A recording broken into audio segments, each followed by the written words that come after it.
మన ప్రభు అయిన యేసుక్రీస్తు నామములో మీ అందరికీ శుభములు తెలియజేయచ్చు ఉన్నాము. ప్రియ దైవజనమా, షారోన్ మన్నాలో భాగముగా ఈ దినం మరొక వాక్య భాగమును ధ్యానించుకుందాము. రోమాపత్రిక 12వ అధ్యాయము 1వ వచనము. కాబట్టి సహోదరులారా, పరిశుద్ధమును దేవునికి అనుకూలమునైన సజీవ యాగముగా మీ శరీరములను ఆయనకు సమర్పించుకొనుడని దేవుని వాత్సల్యమును బట్టి మిమ్మును బతిమాలుకొనుచున్నాను. ఇట్టి సేవ మీకు యుక్తమైనది. ప్రియ దైవజనమా, ఆదికాండం బైబిల్ స్టడీలో భాగముగా ఆదికాండం 28వ అధ్యాయము 22వ వచనంలో దేవుడు తనకిచ్చు యావత్తులో 10వ వంతు నిశ్చయముగా నీకు చెల్లించెదనని యాకోబు దేవునితో మ్రొక్కుబడి చేసుకుంటాడు.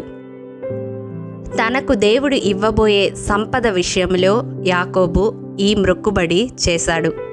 ఈనాడు మానవుని జీవితంలో క్రీస్తుని వెంబడించే విశ్వాసిగా దేవుడు ఇచ్చిన సంపదలో, ధనములో దేవునికి ఇవ్వడం చాలా వరకు ఇచ్చే మనసు, వెసులుబాటు ఉన్న అందరూ ఇస్తూ ఉన్నారు. కానీ అన్నిటికీ మించి దేవుడు మానవునికి ఇచ్చిన విలువైన సంపద మానవ దేహం. ఆర్గాన్ ట్రాన్స్ప్లాంటేషన్ కొరకు ఎదురు చూసేవారిని అడిగితే ఒక్కొక్క అవయవం యొక్క విలువ మనకు అర్థమవుతుంది.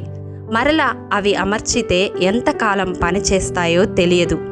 అలాగే ఆర్టిఫిషియల్ లెగ్స్, హ్యాండ్స్కి అయ్యే ఖర్చు, ప్లాస్టిక్ సర్జరీస్కి అయ్యే ఖర్చు, ఇలా చెప్పుకుంటూ పోతే మన దేహము విలువ వెలకట్టలేనిది అని అర్థమవుతుంది. అటువంటి సంపదను దేవుడు ప్రతి ఒక్కరికి ఇచ్చాడు. మరి ఈ దేహము ద్వారా దేవునికి తిరిగి మనము ఏమి ఇస్తున్నాము? ధనము దేవునికి ఇవ్వాలంటే అందరికీ సాధ్యమయ్యే పని కాదు. కొందరి చేతిలో ధనం ఉండదు, కొందరికి ధనము ఉన్నా ఇవ్వడానికి అనుమతులు ఉండవు, కుటుంబ పరిస్థితులు అందుకు సహకరించవు.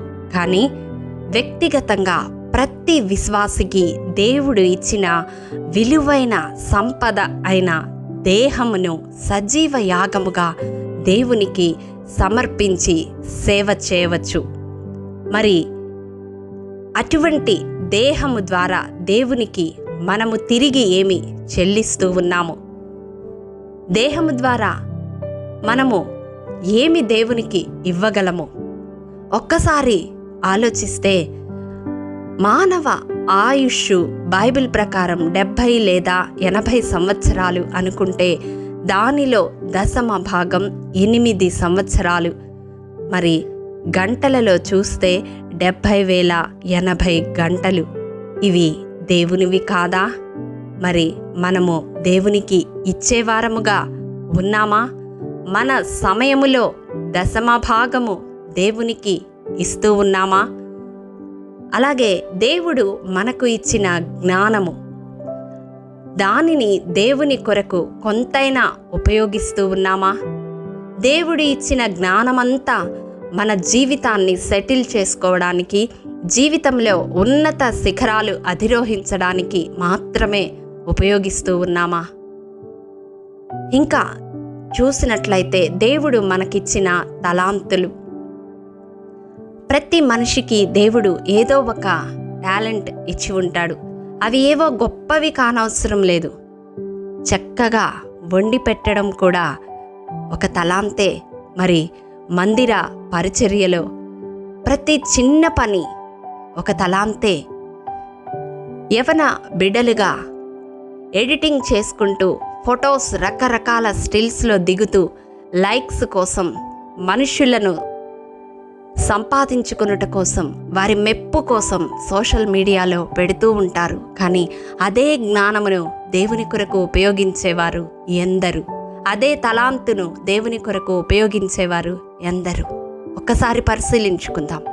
అలాగే మనకిచ్చిన అవయవములు, అవి కూడా దేవుని కొరకు నీతి సాధనములుగా మనం ఉపయోగిస్తూ ఉన్నామా?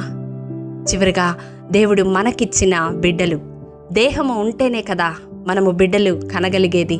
మరి ఆ దేహము ద్వారా దేవుడు మనకిచ్చిన బిడ్డలను తిరిగి దేవుని కొరకు సంపాదించగలుగుతున్నామా? వారి జీవితాలను దేవునికి సమర్పించేలా ప్రోత్సహిస్తూ ఉన్నామా? వారి జీవితాలు ఆత్మీయంగా కట్టబడేలాగా ప్రయత్నిస్తూ ఉన్నామా? ప్రియ దైవజనమా, ఈ దినం దేవుడు మనలను ప్రశ్నిస్తూ ఉన్నాడు. యాకోబు అయితే దేవుడు తనకిచ్చిన యావత్తులో 10వ వంతు ఇస్తానని మొక్కుకున్నాడు. మరి మనకు దేవుడు ఇచ్చిన యావత్తులో ధనము విషయంలో ఇవ్వగలుగుతున్నాము, సంపద విషయంలో ఇవ్వగలుగుతున్నాము. కానీ ఈ దేహం అనే సంపద దేవుడు మనకిచ్చి ఉండగా మనకిచ్చిన ఆ దేహము ద్వారా సజీవ యాగముగా దేవుణ్ణి మహిమపరచడానికి సిద్ధపడుతున్నామా? ఒక్కసారి పరిశీలించుకుందాం. మనకు ఉన్న ఈ దేహమును దేవుని చేతిలో పెడితే అర్హమైన పాత్రగా మలచి దేవుడు తన కొరకు వాడుకొనగలడు. ఆయన ఏమైనా చేయగలడు, ఏమైనా చేయడానికి సమర్థుడు. మన ద్వారా ఏమైనా చేయించడానికి సమర్థుడు. ఆనాడు 5 రొట్టెలు 2 చేపలు తన వద్ద ఉన్నప్పుడు ఆ బాలుడు యేసయ్య చేతికి అందివ్వగానే అనేకులకు ఆశీర్వాదకరముగా దేవుడు వాటిని ఆశీర్వదించి పంచిపెట్టినాడు. ఈ దినం నీ జీవితాన్ని దేవుని చేతిలో పెడితే అనేకులకు ఆశీర్వాదకరముగా దాన్ని మలచగలడు. మరి సజీవ యాగముగా దేవుని మహిమార్థము నీ దేహాన్ని దేవుని కొరకు సమర్పించగలవా? సమర్పిస్తే ఈ ప్రార్థనలో సమర్పించాలి అని తీర్మానం తీసుకుంటే ఈ ప్రార్థనలో ఏకీభవించు. మహాఘనుడా, మహోన్నతుడా, నీ పరిశుద్ధ పాదములకు వందనములు. దేవా, విత్తబడిన వాక్యమును ప్రతి హృదయములో నూరంతలుగా ఫలింపచేయండి. ఎవరైతే వారి దేహములను సజీవ యాగముగా నీ మహిమార్థము నీకు సమర్పించడానికి ఇష్టపడుతున్నారో అటు జీవితాలను అర్హమైన పాత్రలుగా మలచి నీ పనిలో వాడుకోమని యేసు అతి పరిశుద్ధ నామం పేరిట అడిగి పొందుకొని నాము తండ్రి, ఆమేన్. ప్రియ దైవజనమా, అనుదినము షారోన్ మన్నా ద్వారా అడగబడుచున్న నెంబర్ ఇన్ బైబిల్ క్విజ్ ప్రశ్నలకు సమాధానములు ప్రతి నెల మొదటి వారము కామెంట్ బాక్స్లో పోస్ట్ చేయబడతాయి.